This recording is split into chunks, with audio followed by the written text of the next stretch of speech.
Welcome to G3 media. ముందుగా headlines చూద్దాం. Amaravati quantum valley ప్రాజెక్టుకు cabinet green signal. Quantum computing hub ఏర్పాటు కోసం కీలక నిర్ణయం. 60 ఎకరాల భూమి కేటాయింపుతో భారీ పెట్టుబడులకు మార్గం. రాష్ట్ర ఐటీ రంగ అభివృద్ధికి ఈ ప్రాజెక్టు కీలకంగా మారనుందని వ్యాఖ్య. బెంగాల్ ఎన్నికల కోసం బీజేపీ సంకల్ప పత్రం విడుదల. మహిళలకు నెలకు 3,000 సాయం ప్రకటించిన అమిత్ షా. ఉచిత బస్సు ప్రయాణం సహా పలు హామీలు ప్రకటించిన బీజేపీ. కేంద్ర పథకాల అమలుపై పూర్తి హామీ ఇచ్చిన అమిత్ షా.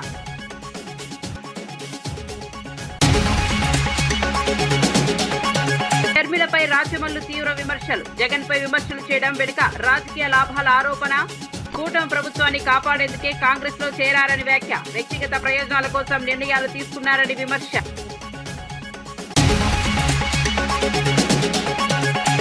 కృష్ణా జలాలపై బీఆర్ఎస్ ను నిలదీసిన మంత్రి జూపల్లి. 299 టీఎంసీలకే పరిమితం చేసింది గత ప్రభుత్వం కాదా అని ప్రశ్న.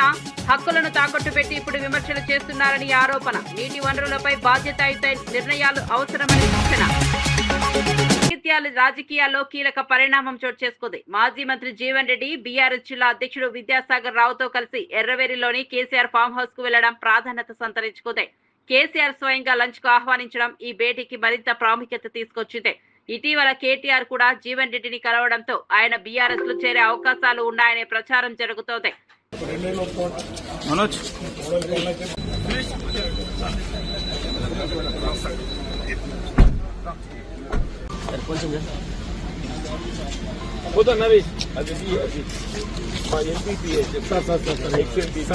మాట్లాడిండు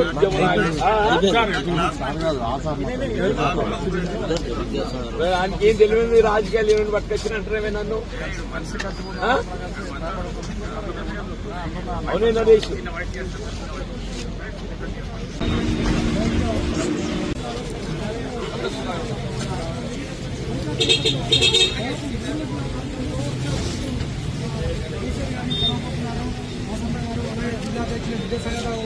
ఇదే వాహనంలో ఇటు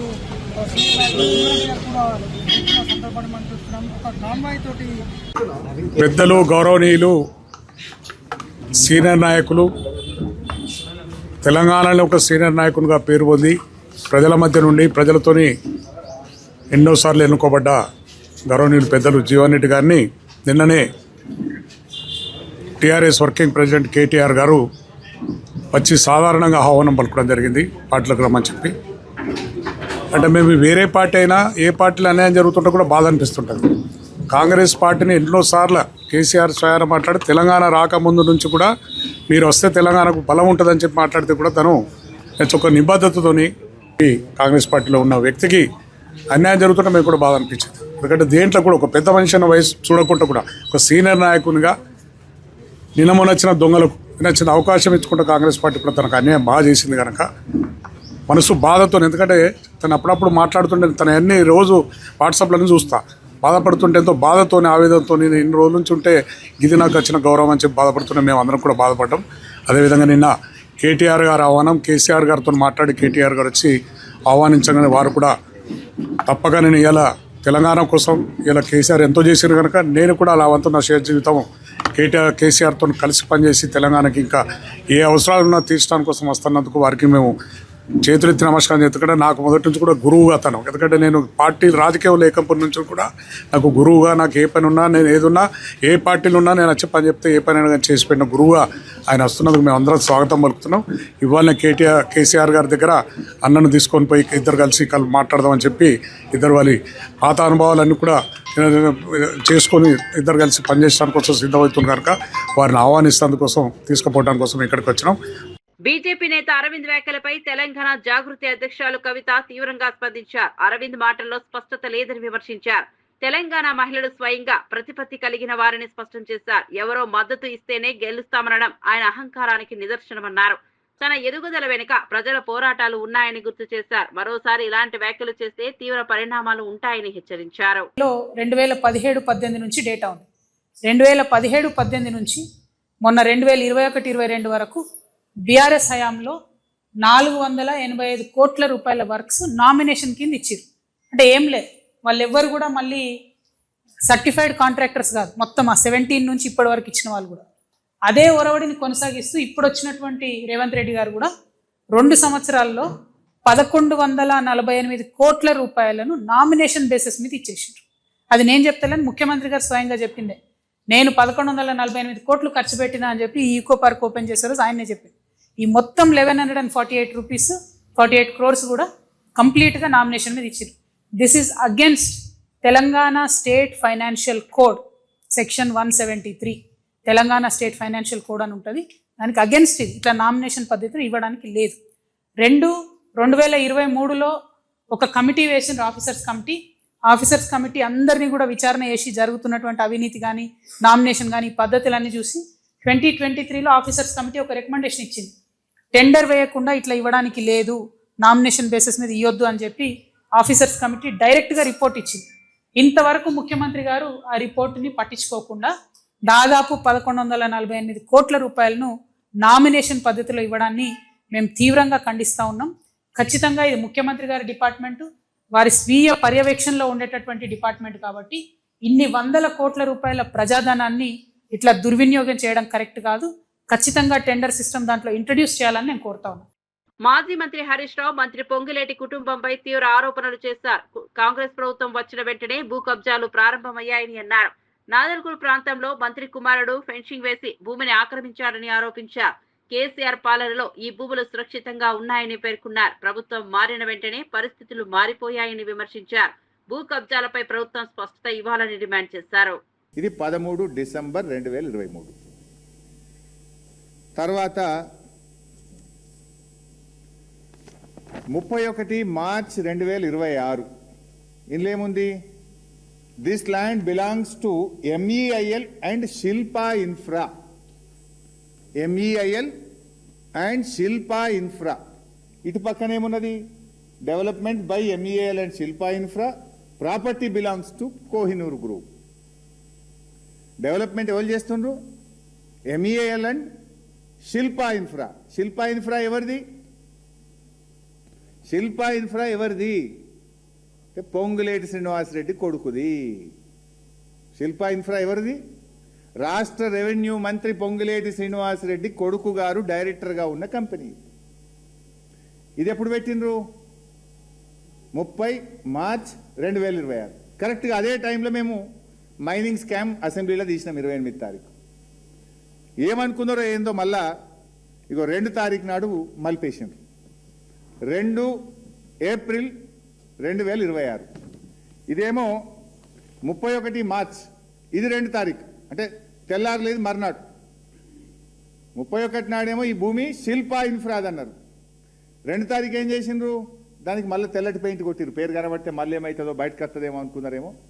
2 రోజుల్లో దానికి సున్నం కొట్టేసిండ్రు, పెయింట్ కొట్టేసిండ్రు. తర్వాత ఇగో ఇది 4 తారీఖు, 4 ఏప్రిల్ 2026 శిల్పా పోయింది, MEIL పోయింది. మళ్ళీ ఏమొచ్చింది? ఇదేందో వచ్చింది, జాయింట్ డెవలప్మెంట్ అని చెప్పి కోహినూర్ గ్రూపు ఇంప్లెక్స్ ఇన్ఫ్రా అని మళ్ళీ కొత్త కథ పట్టుకొచ్చింది. ఎందుకు మారుతున్నాయి బోర్డులు? మొన్న కూడా మీరు చూసిండ్రు మైనింగ్ దగ్గర ఏమైంది? రాఘవ కన్స్ట్రక్షన్స్. మా అన్నవాళ్ళు, మా RS ప్రవీణ్ అన్న గారు పోతే తెల్లారి వరకు పెయింటింగ్ పడ్డది. శ్రవణ్ అన్న, RS ప్రవీణ్ గారు పోతే తెల్లారి వరకు పెయింటింగ్ పడ్డది. ఈడ కూడా ఏమైంది? శిల్పా ఇన్ఫ్రా తెల్లారి వరకు పెయింటింగ్, మళ్ళా మర్నాటి వరకు మళ్ళీ కూడా వచ్చేసిండు. ఈ చిత్ర విచిత్రాలు వెనుక అర్థమైతలేదా ఎవరున్నారు? తర్వాత ఇక శిల్పా సంగతి నేను ఎక్కడ ఒట్టిగా మాట్లాడట్లేదు. ఇప్పుడు ఏమన్నారు? శిల్పా ఇన్ఫాటెక్ అని రాసింది ఇక్కడ, శిల్పా ఇన్ఫ్రా అని రాసింది ఇక్కడ. ఇది మేము అందులోకి పోయినాం, ఏది ఆ కంపెనీ యాక్ట్లో పోయి ప్రింట్అవుట్ తీసినాం. ఇది Shilpa infra limited. Shilpa infra limited ఇందులో ఎవరు డైరెక్టర్లుగా ఉన్నారు? శిల్పా ఇన్ఫ్రా లిమిటెడ్లో ఎవరు డైరెక్టర్లుగా ఉన్నారు చూస్తే సింగిరెడ్డి రమాదేవి, సింగిరెడ్డి చంద్రమోహన్ రెడ్డి రాస్తూ కింద 3వ డైరెక్టరు శిల్పా రాఘవ వెంచర్స్. ఇద్దరేమో పేర్లు ఉన్నాయి, 3వదేమో శిల్పా రాఘవ వెంచర్స్. ఇది 3వది. ఈ శిల్పా ఇన్ఫ్రాలో ఎవరు పార్ట్నర్లు, ఎవరు డైరెక్టర్లు అంటే సింగిరెడ్డి రమాదేవి, సింగిరెడ్డి చంద్రమోహన్ రెడ్డి, అదే విధంగా మాజీ మంత్రి సింగిరెడ్డి నిరంజన్ రెడ్డి భూసేకరణపై కీలక వ్యాఖ్యలు చేశారు. పాలమూరు రంగారెడ్డి ప్రాజెక్టులో భాగమైన ఏదుల రిజర్వాయర్ కోసం రైతులను ఒప్పించేందుకు తాను 73 సార్లు గ్రామాలకు వెళ్లినట్లు తెలిపారు. ప్రతిసారి ఓపికగా రైతులతో కూర్చుని ప్రాజెక్టు అవసరాన్ని వివరించానని చెప్పారు. అవసరమైతే కాళ్లు ముక్కైన భూములు ఇవ్వాలని విజ్ఞప్తి చేశానని పేర్కొన్నారు. రైతులు సహకరించడంతోనే భూసేకరణ సాధ్యమైందన్నారు. బలవంతంగా భూములు తీసుకోవడం సాధ్యం కాదని స్పష్టం చేశారు. ప్రాజెక్టులు ప్రజల మేలు కోసం ఉండాలని అన్నారు. రాత్రి 10 గంటలకు ఇలా మసల్లో బతికే ఉన్నాడు, ఏదో శ్రీనివాస్ రెడ్డి బతికే ఉన్నాడు, వాళ్ళని అడగండి. రైతుల మీటింగ్ పెట్టి దీని యొక్క ప్రాధాన్యతను వివరించి గోసపోయినటువంటి పాలమూరు, వలసపోయినటువంటి పాలమూరు, గుక్కెడు నీళ్ల కోసం తల్లాడినటువంటి మనం మరి ఎక్కడో చోట మునగకపోతే మనకి కరెంటు రాదు, ఎక్కడో చోట భూమి పోకపోతే మనకు బాట రాదు, ఎక్కడో చోట పోతే మనకు ప్రాజెక్టు రాదు, మీరు త్యాగం చేయాల్సిందే అని చెప్తే వాళ్ళు అంగీకరించడానికి సిద్ధమైన. కానీ కొన్ని రాజకీయ పార్టీల వాళ్ళు ఆందోళన చేపించి మీరు ఎక్కువ అడగండి, ఇది అడగండి, అది అడగండి వాళ్ళను పక్కదారి పట్టించే ప్రయత్నం చేసినా ప్రజలు వాళ్ళ మాట వినలే. మేము ఓపిక చేసుకొని ప్రజలకు వివరించాలి, వాళ్ళకి తెలియని విషయం చెప్పాలి, వాళ్ళు చెప్పే విషయం మేము వినాలని ఓపికగా చాలా సార్లు పోయి ఒక సందర్భంలో రాత్రి 10 గంటలకు నేను మీ కాళ్ళు మొక్కుతా అనేటువంటి దాకా పోయి రైతాంగానికి విజ్ఞప్తి చేసిన. అంత ఓపికగా పనిచేస్తే ఇలా మన కళ్ళ ముందల పనులు కనిపిస్తున్నాయి. అది వదిలిపెట్టి మీరు ఏమైనా చేసుకోండి, మీరు బలిసి కూర్చున్నారు, మీరు కూర్చుంటే ఏమవుతుంది, మేము కట్టే తీరుతామని కూడా మాట్లాడితే నీవు కట్టలేవు, నీ తాత కట్టలేడు. లగచర్లలో ముఖ్యమంత్రి రైతుల భూముల్ని బలవంతంగా తీసుకుంటే అక్కడ ప్రభుత్వానికే లాగులను తడిసేటట్లు చేసిన రైతులు. నువ్వెంత ఈడ చేయనికే మేము ఊకుంటామా? రైతులు ఊకుంటారా? న్యాయసమ్మతమైతే ధైర్యం చేసి ప్రజలను 100% ఒప్పించండి. ఏడ ప్రాజెక్టు కట్టినా, ఎక్కడ కంపెనీ పెట్టినా, ఎక్కడ ఫ్యాక్టరీ పెట్టినా ప్రజాభిప్రాయ సేకరణ ఉంటుంది. దాని పరంగా చేయండి, చేసి చూపియండి, ఒప్పియండి. కాదంటేనంటే ప్రజలకు నమస్కారం పెట్టి ఇంకో ప్రయత్నం చేస్తామని చెప్పండి. రాష్ట్ర వ్యాప్తంగా రైతులు పండించిన ప్రతి గింజను కొనుగోలు చేస్తామని రెవెన్యూ శాఖ మంత్రి పొంగులేటి శ్రీనివాస్ రెడ్డి హామీ ఇచ్చారు. ఖమ్మం నుంచి కూసుమంచి మండలంలో పర్యటించిన ఆయన పలు అభివృద్ధి కార్యక్రమాల్లో పాల్గొన్నారు. రైతు భరోసా కింద ప్రతి ఎకరానికి 12,000 రూపాయలు అందిస్తున్నామని తెలిపారు. ధరణి వ్యవస్థలో వచ్చిన సమస్యలను దృష్టిలో పెట్టుకుని భూభారతి తీసుకొచ్చామని పేర్కొన్నారు. లక్షలాది మంది రైతులకు కొత్త పాస్బుక్స్ ఇచ్చామని వెల్లడించారు. రైతుల సంక్షేమమే ప్రభుత్వ లక్ష్యమని స్పష్టం చేశారు. మంచి పని చేసినాం.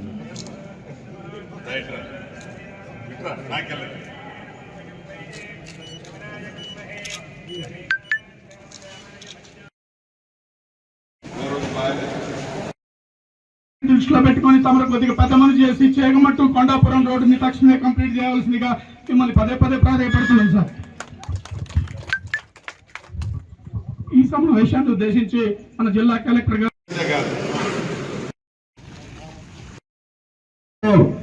2,000 మెట్రిక్ టన్నుల కెపాసిటీ అయిన 2 గోదాములు నిర్మించుకొని ఇప్పుడే రైతన్నుల చేతులతో ఓపెనింగ్ కూడా చేసుకున్నాం.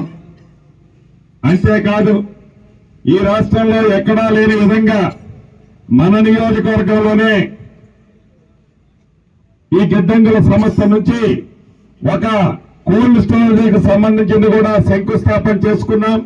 యుద్ధ ప్రాతిపదిక మీద ప్రభుత్వ పక్షాన్ని రైతులు పండించిన పంటని కోల్డ్ స్టోరేజ్ పెట్టి ఆ కోల్డ్ స్టోరేజ్ ని కూడా ప్రభుత్వ పక్షాన కట్టించుకొని అతి కొద్ది నెలల్లోనే దాన్ని కూడా మీ అందరి సమక్షంలో ఓపెన్ చేసుకోబోతున్నాం. ట్రైల్ గా ఇక్కడ పాలేరు నియోజకవర్గంలో మొదటి చేశాం. రాష్ట్ర వ్యాప్తంగా ఆ సంస్థ చైర్మన్ రాయల్ నాగేశ్వరరావు గారు మిగిలిన ప్రాంతాల్లో కూడా పెద్ద ఎత్తున కట్టించే కార్యక్రమానికి శ్రీకారం చుట్టబోతున్నారు. అంతేకాదు రైతుకి భరోసాగా ఆనాటి ధరణితో ఏదైతే ఇబ్బందులు పడ్డారో రైతన్నలు, ఆ ధరణిలో బంగాళాఖాతంలో రాస్తామని చెప్పి బంగాళాఖాతంలో వేయటమే కాకుండా భూభారతిని తీసుకొచ్చి రాష్ట్ర వ్యాప్తంగా సుమారు 3,80,000 మందికి కొత్త పాస్బుక్లు ఇచ్చిన ప్రభుత్వం మీరు ఎన్నుకున్న ప్రభుత్వం. రాబోయే కొద్ది రోజులు ఇప్పటికీ మొదలుపెట్టాం. కొన్ని గ్రామాల్లో మొదలుపెట్టి ప్రతి అంగుళాన్ని మీ అనుమతితో సర్వే చేసి మీ పాస్బుక్ తో పాటు ఎన్ని ఎకరాలు ఉందో దాంతో పాటు మీ మ్యాప్ను కూడా, మీ భూమి ఏ రకంగా ఉందో ఆ మ్యాప్ను కూడా దాంట్లో ప్రింట్ చేసి భవిష్యత్తు తరాలలో ఈ భూమి పంచాయతీలు. జీవన్ రెడ్డి కాంగ్రెస్ పార్టీని వీడటంపై ఎమ్మెల్యే దానం నాగేందర్ స్పందించారు. ఈ నిర్ణయం బాధాకరమని అన్నారు. ఆయనను పార్టీలో కొనసాగించే ప్రయత్నం సీఎం రేవంత్ రెడ్డి స్వయంగా చేసినట్లు తెలిపారు. రాజ్యసభ సీటు ఆఫర్ చేసినప్పటికీ జీవన్ రెడ్డి తొందరపడి నిర్ణయం తీసుకున్నారని పేర్కొన్నారు. రాజకీయాల్లో భావోద్వేగాలకు లోనవడం సరికాదని సూచించారు. నాయకులు స్థిరత్వంతో వ్యవహరించాలని అన్నారు. చేయాలని ప్రయత్నం చేసిండు. ముఖ్యమంత్రి గారు ఒక మాట కూడా చెప్పాడు, మేము చాలా ఇంపార్టెంట్ లీడర్స్ అందరం కూర్చుంటే ముఖ్యమంత్రి గారితో నేను రాజ్యసభ ఇప్పియాలని నెక్స్ట్ దాంట్లో అని నేను ఆలోచించాను. తొందరపడ్డాడైనా నేను ట్రై చేశాను. అందరినీ శ్రీధర్ బాబు గారిని పంపించాను, పిసిసి ప్రెసిడెంట్ పంపించాను, చాలా మందిని పంపించాను. ఆయన తొందరపాటు చర్య చేస్తుండు. ఇప్పటికైనా ఆపండి అంటే మళ్ళీ కూడా కొంతమంది లీడర్స్ కూడా పోయి, మల్లు రవి గారు అలాంటి పెద్ద పెద్ద నాయకులు కూడా పోయి కూడా కన్విన్స్ చేశారు. కానీ పొలిటికల్గా కొన్ని ఎమోషనల్ డిస్టెన్స్ చేసినప్పుడు అది సొసైటికల్ అటెంప్ట్ అయితే తప్ప ఇది కాదు. ఏదైనప్పటికీ ఆయన ఎక్కడున్నా బాగుండాలని కోరుకుంటున్నాను. వైసీపీ నేత రాచమల్లు షర్మిలపై తీవ్ర వ్యాఖ్యలు చేశారు. చంద్రబాబు లబ్ధి కోసం జగన్ ను విమర్శిస్తున్నారని ఆరోపించారు. కూటమి ప్రభుత్వాన్ని కాపాడేందుకు కాంగ్రెస్ లో చేరారని విమర్శించారు. స్వలాభం కోసం అమరావతిని రాజధానిగా చేస్తున్నారని అన్నారు. వైఎస్ కుటుంబాన్ని అవమానించిన పార్టీలో చేరడం ఎలా సాధ్యమని ప్రశ్నించారు. రాజకీయ ప్రయోజనాల కోసం ఈ చర్యలు తీసుకున్నారని అన్నారు. కాదు, ఈ రాజధాని ఎప్పటికీ నిర్మాణం పూర్తి కాదు. అప్పుడప్పుడు షర్మిలమ్మ వచ్చి మాట్లాడుతుంటారు బయటికి. మాట్లాడిన ప్రతిసారి చంద్రబాబు నాయుడును సపోర్ట్ చేస్తూ చంద్రబాబు నాయుడును కాపాడేదాని కోసం జగన్ విమర్శించడం. ప్రత్యక్షంగానో పరోక్షంగానో జగన్మోహన్ రెడ్డి గారిని విమర్శిస్తే చంద్రబాబు నాయుడు గారికి మేలు జరుగుతుంది. ఈ ప్రభుత్వాన్ని నడిపే చంద్రబాబు నాయుడులో ఉండే అనేక లోపాలను ప్రస్తావించాల్సిన ఆమె అవి ప్రస్తావించదు. జగన్మోహన్ రెడ్డి గారిని ప్రస్తావిస్తుంది. బీజేపీకి దత్తపుత్రుడా మేము?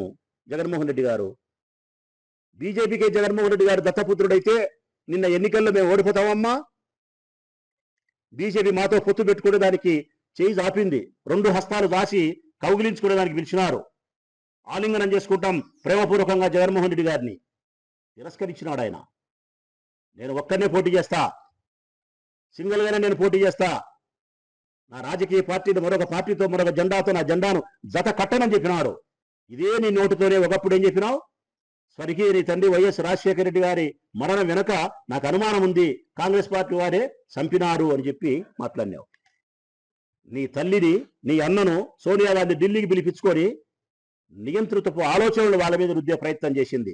నీ తండ్రి మరణించిన చోటికి ఓదార్పుకు పోకూడదు హుకుం జారీ చేసింది వాళ్ళ మీద. నీ తల్లిని గౌరవించలే, నీ తండ్రిని స్వర్గీయ నీ తండ్రిని మరణించిన నీ తండ్రిని గౌరవించలే, కాంగ్రెస్ పార్టీకి సేవ చేసినటువంటి రాజశేఖర రెడ్డి గారిని గౌరవించలే, మీ అన్నను గౌరవించలే. మీ కుటుంబానికి మీకు అవమానం చేసిన కాంగ్రెస్ పార్టీతో పార్టీ అధ్యక్షురాలుగా బాధ్యతలు తీసుకుంటావా? నాకు ఇది మతికొస్తుంది షర్మిలమ్మను చూసినప్పుడు. చంద్రబాబు నాయుడుకు ఎప్పుడు రాజకీయంగా అవసరమో, ఎప్పుడు రాజకీయంగా ఆయన కోసం చిలక పలుకులు పలకాలనో అప్పుడు ఈ పంజరంలో చిలకని గడ్డకు తీసినట్టు షర్మిలమ్మను గడ్డకు తీస్తాడు చంద్రబాబు నాయుడు. గడ్డకొచ్చి ఆ చిలక జోషి అని చెప్పేవాడు ఏ కార్డులో ఏ మాటలు చెప్పాలనుకుంటున్నాడో అట్లా చంద్రబాబు నాయుడు చెప్పిన మాటలు ఈ చిలక పలుకులు షర్మిలమ్మ పలుకుతాది. మంత్రి జూపల్లి కృష్ణారావు కృష్ణా జలాల విషయంలో బీఆర్ఎస్ పై తీవ్ర విమర్శలు చేశారు.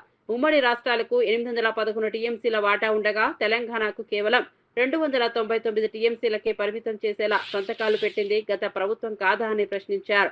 రాష్ట్ర హక్కులను 10 ఏళ్ల పాటు తాకట్టు పెట్టి ఇప్పుడు లేని హక్కుల గురించి మాట్లాడడం రాజకీయ ప్రయోజనాల కోసమేనని అన్నారు. బీఆర్ఎస్ చౌకవారు రాజకీయాలు చేస్తోందని విమర్శించారు. నీటి వనరుల విషయంలో బాధ్యతాయుత నిర్ణయాలు తీసుకోవాల్సిన అవసరం ఉందన్నారు. ఎన్ బ్లాక్ కృష్ణా వాటర్ అలాట్మెంట్ చేశారు. అంటే 811 టీఎంసీ ఉభయ రాష్ట్రాలకు కలిపి అని అలాట్మెంట్ చేశారు. మీరేం చేసిండ్రు 10 సంవత్సరాలు? 299 తెలంగాణకు, 512 ఏపీకని మీరు 10 సంవత్సరాలు మీరు సంతకాలు పెట్టిండ్రు. ముఖ్యమంత్రి గారు, ఇరిగేషన్ మంత్రి గారు. అరే అంటే మీరు లేని హక్కును కల్పించేటువంటి ప్రయత్నం చేశారు. దానికి తోడు ఇప్పుడు రిజర్వాయర్ కడతా ఉంటే, రిజర్వాయర్ కోసం చేస్తూ ఉంటే మేమిచ్చిన జీవో కాదు, గత ప్రభుత్వం. ఒక్క రిజర్వాయర్ కాదు, 20 రిజర్వాయర్ పేర్లు కూడా చెబుతాను. 1 కాదు 2 కాదు, 20 రిజర్వాయర్ మీరు ఇచ్చిన జీవో ప్రకారం రిజర్వాయర్ కడతా ఉంటే అలా వద్దని మాట్లాడుతూ ఉంటే ఎవరు రాజకీయం చేసినట్టు లెక్కకు వస్తుంది. ఇదొకటి. దీనికి తోడు మేము గొప్పగా ఉద్ధరించినాం, మేమే ఉద్ధరించినాం, మీదేం జరిగినట్టు మాట్లాడినాం. అంటే పాలమూరు జిల్లా రైతాంగాన్ని మేమే ఉద్ధరణ, ప్రాజెక్టు మొత్తం మేమే కట్టినట్టు మాట్లాడుతున్నారు. అది కల్వకుర్తి, భీమా అయినా, నెట్టెంపాడైనా, కోయిల్ సాగర్ అయినా, ఈ మొత్తానికి కలిపి గడిచిన 10 సంవత్సరాల్లో బీఆర్ ప్రభుత్వం ఖర్చు పెట్టింది 7,000 కోట్లు. కాంగ్రెస్ ప్రభుత్వం డాక్టర్ వైఎస్ రాజశేఖర రెడ్డి గారి ప్రభుత్వం ఖర్చు పెట్టింది 8,000 కోట్లు ఖర్చు పెట్టింది. అంటే సమైక్య రాష్ట్రంలో కూడా ఈ ప్రాజెక్టులకు 8,000 కోట్లు ఖర్చు పెడితే, మీకు ధనిక రాష్ట్రాన్ని అప్పచెప్తే 10 సంవత్సరాలు పరిపాలన చేసి 8 లక్షల కోట్లు అప్పు చేసి, మరి ఎందుకు ఈ 25 టీఎంసీ రిజర్వాయర్ కట్టలేదు? ఒక్క మల్లన్న సాగర్ 50 టీఎంసీ, మొత్తం కాళేశ్వరం ప్రాజెక్ట్ అనేది మొత్తం కాళేశ్వరం ప్రాజెక్ట్ 150 టీఎంసీ కట్టింది కదా. పోనీ ఉన్నటువంటి కేఎల్ఏలో 5 మోటార్లు ఉంటే 3 మోటార్లే నడిపించింది మీరు 10 సంవత్సరాల్లో. 3 మోటార్లే, 2 మోటార్లు నడుస్తూనే లేవు. ఇప్పటికీ కేఎల్ఏకి సంబంధించిగానే ప్రభుత్వ నిర్ణయాల వెనుక రాజకీయ ఆర్థిక ప్రయోజనాలు దాగి ఉన్నాయని పలువురు నేతలు ఆరోపించారు. ప్రజాస్వామ్య పద్ధతిలో అఖిలపక్ష సమావేశం నిర్వహించి అందరి అభిప్రాయాలను తీసుకోవాలని సూచించారు. తెలంగాణ ఉద్యమ స్ఫూర్తితో బాధితులకు అండగా నిలవాలని పిలుపునిచ్చారు. ఒకరి సమస్య అందరి సమస్యగా భావించాలని తెలిపారు. బుల్డోజర్లతో చర్యలు తీసుకోవడం సరికాదని హెచ్చరించారు. అవసరమైతే క్షేత్రస్థాయిలో పోరాటం చేస్తామని ప్రకటించారు. ప్రజల హక్కులను కాపాడడంలో ప్రభుత్వ పాత్ర కీలకమని అన్నారు. మాది అమ్మ అన్న తమ్ముడు గ్యాదర్ కిషోర్, బీఆర్ఎస్ నాయకులు, అమ్మ ఊరు పేర్లు అన్నీ చెప్పారు. జయంతి గారు వెళ్ళిపోయినాం. ఏదన్నా కానీ మూసి నేనేమో పాటలన్నా, పోరాడి పోరాడి గోదావరిలో కలిసి సీతమ్మ పాదాలు శిరసుంచి తాకింది వాన, వంకలు డొంకలు వనములన్నీ తిరిగి కృష్ణమ్మ ఒడిపోయి ఇష్టంగా ఇదింది, దుందుబి తల కంటే దుమ్మంతా గడిగింది, అందమైన ఇసుకను అద్దంలో చేసింది, ఇష్టముందో లేదో పట్టణానికి వచ్చింది, ముక్కు మూసుకొని మూసిలో మునిగింది. ఈ ముక్కు మూసుకునే పరిస్థితి 25 ఏళ్ల కింద 28 ఏళ్ల కింద రాసినాను. అప్పటికే అంతా వచ్చింది. 90 నాటికి కూడా శుద్ధి చేయాలని పెట్టినారు, కానీ 20% శుద్ధి కాలేదు. నగరం అభివృద్ధి విధ్వంసం కాకూడదు. ఏ ఆర్థికవేత్తలు చెప్పినా, అమర్త్యసేన్ చెప్పినా, నీవెవరు చెప్పినా, ఏ అభివృద్ధి అయినా అది విధ్వంసం కాదు. పైగా ప్రపంచానికే మార్గదర్శనం వహించిన గాంధీ తత్వం ఏదైతే ఉందో, పరిమితత్వం, ప్రశాంతం, సహజత్వం, ఈ 3 సూత్రాలకు విఘాతం కలిగించే ఏ అభివృద్ధి అయినా అది ప్రజాహితం, హితకరమైంది కాదన్నాడు ఆయన. ఈ దేశంలో జరిగిన జనాభా ఎక్కువ ఉందని, అదని ఎవరికి ఈ మందులు, వాళ్ళు చేసిన మందులు, వాళ్ళు ఉత్పత్తి చేసిన కాలుష్య నారాలకు మొత్తం కంపెనీల మురుగునీళ్ళకు గత కాలంలో కాంగ్రెస్ పార్టీ ఉంటుంది. పర్మిషన్ 80 నుంచి అంతకుముందు ఈ నదిని పాడు చేసిన పాపం పాలకులకు ఉంది. అక్కడనేమో గంగానది పాడైపోయింది, ఇక్కడ ఇది పాడైంది. ఇంకా రాయలసీమలో ఏంటంటే అభివృద్ధి ఎక్కువ లేదనక సకలేరు, జంపలేరు, గుండ్లకమ్మ అవన్నీ వాన వచ్చినప్పుడు ఉంటే పోతాయి. ఈడ అభివృద్ధి పేరుతో నగరం అనేది, నదిని పాడు చేసే అభివృద్ధి అనేది అది సర్వపాపం. నది అంటేనే పాపాన్ని, బంధాలను అన్ని విముక్తి, నదులను ప్రేమించే లక్షణం బుద్ధ భగవాన్ ఇచ్చింది. అంత ఇక్ష్వాకులు అనే వాళ్ళు బౌద్ధాన్ని ప్రోత్సహించిన వాళ్ళు. ఇక్ష్వాకుల కాలంలోనే ముచ్చుకుంటున్న రాజులోనే ఓ చరిత్ర అంతవద్దు. అనంతగిరిలో పద్మనాభుడు దివ్యమైన. ఆంధ్రప్రదేశ్ ముఖ్యమంత్రి చంద్రబాబు అధ్యక్షతన జరిగిన కేబినెట్ సమావేశంలో అమరావతి క్వాంటమ్ వ్యాలీ ప్రాజెక్టుకు ఆమోదం లభించింది. సీడాక్ సహకారంతో ఇన్నోవేషన్ హబ్, క్వాంటమ్ కంప్యూటరింగ్ సదుపాయాల ఏర్పాటు కోసం నిర్ణయం తీసుకున్నారు. సెమీకండక్టర్ ఫ్యాబ్రికేషన్ యూనిట్ కోసం 60 ఎకరాల భూమి కేటాయిస్తూ 10,239 కోట్ల పెట్టుబడికి గ్రీన్ సిగ్నల్ ఇచ్చారు. ఈ ప్రాజెక్ట్ రాష్ట్ర ఐటీ రంగ అభివృద్ధికి కీలకంగా మారనుంది. పెట్టుబడులు, ఉపాధి అవకాశాలు పెరుగుతున్నాయని ప్రభుత్వం భావిస్తోంది. అమరావతిని ప్రపంచ స్థాయి టెక్నాలజీ హబ్ గా తీర్చిదిద్దడమే లక్ష్యమని తెలిపారు. క్వాంటమ్ సౌకర్య స్థాపన కోసం centre for development of advance computing C-DAC, ఇంకా గవర్నమెంట్ ఆఫ్ ఇండియా, సీడాక్ ఇది గవర్నమెంట్ ఆఫ్ ఇండియా అభ్యర్థన మేరకు ప్రాజెక్ట్ ఆమోదం, మౌలిక సదుపాయాల మద్దతు మరియు ఏపీ క్వాంటమ్ కంప్యూటింగ్ పాలసీ కింద ప్రోత్సాహకాలు ఇవ్వడానికి ఆమోదం తెలిపింది. ఫేజ్ 1 పెట్టుబడి 17 కోట్ల రూపాయలు. అమరావతి క్వాంటమ్ వ్యాలీలో quantum safe infrastructure and validation hub స్థాపన కోసం పీక్యూ స్టేషన్ ప్రైవేట్ లిమిటెడ్ అభ్యర్థన మేరకు ఏపీ క్వాంటమ్ కంప్యూటింగ్ పాలసీ కింద ప్రాజెక్ట్ ఆమోదం. ఈ ప్రాజెక్ట్ విలువ 1,80,00,000. పాలసీ ప్రకారం ఏదైతే ప్రోత్సాహకాలు ఉంటాయో అవన్నీ కూడా ఎక్స్టెండ్ చేయబడతాయి. అమరావతి క్వాంటమ్ వ్యాలీలో R&D, మ్యానుఫ్యాక్చరింగ్ సౌకర్యం మరియు క్వాంటమ్ సెంటర్ ఆఫ్ ఎక్సలెన్స్ స్థాపన కోసం quantum AI global private limited అభ్యర్థన మేరకు ఏపీ క్వాంటమ్ కంప్యూటింగ్ పాలసీ కింద ప్రాజెక్ట్ ఆమోదం 2.5 ఎకరాల భూమి కేటాయింపు మరియు పాలసీ ప్రకారం ఉన్న ప్రోత్సాహకాలను ఎక్స్టెండ్ చేయటం. ఫేజ్ 1 పెట్టుబడి 108 కోట్లు.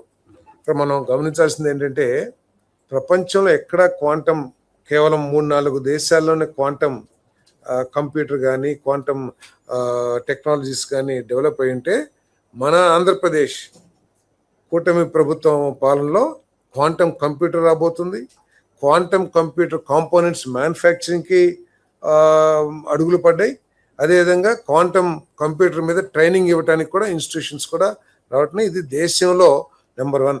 నాకు తెలిసి కేంద్ర ప్రభుత్వం క్వాంటమ్ కోసం పశ్చిమ బెంగాల్ అసెంబ్లీ ఎన్నికల నేపథ్యంలో కేంద్ర హోంమంత్రి అమిత్ షా బీజేపీ సంకల్ప పత్రాన్ని విడుదల చేశారు.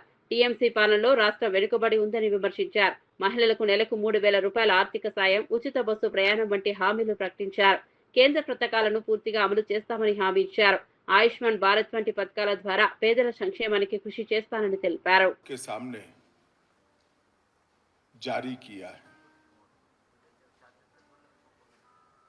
संकल्प पत्र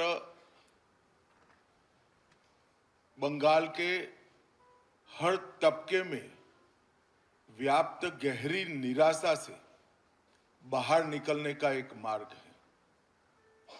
इस संकल्प पत्र के अंदर कृषि बर्बाद होने से कई प्रकार की आशंकाओं से घिरे किसान को एक नया मार्ग दिखाएगा. बेरोजगार युवा और भय से त्रस्त महिलाओं को भी एक नया मार्ग दिखाएगा. बंगाल की संस्कृति के हाथ से चिंतित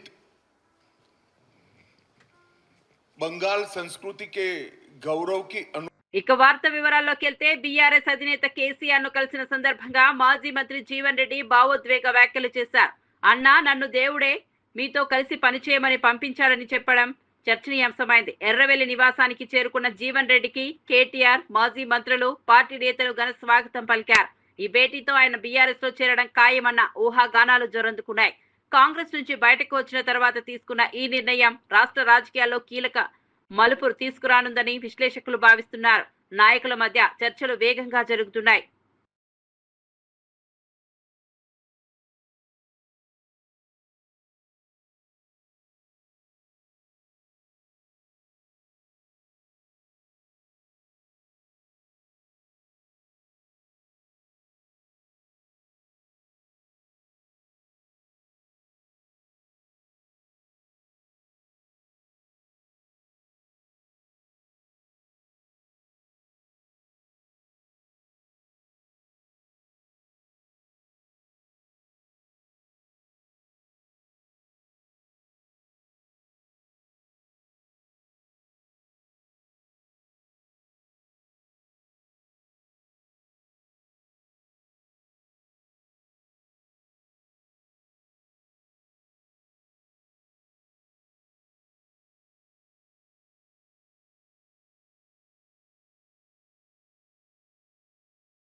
మరిన్ని అప్డేట్స్ కోసం చూస్తూనే ఉండండి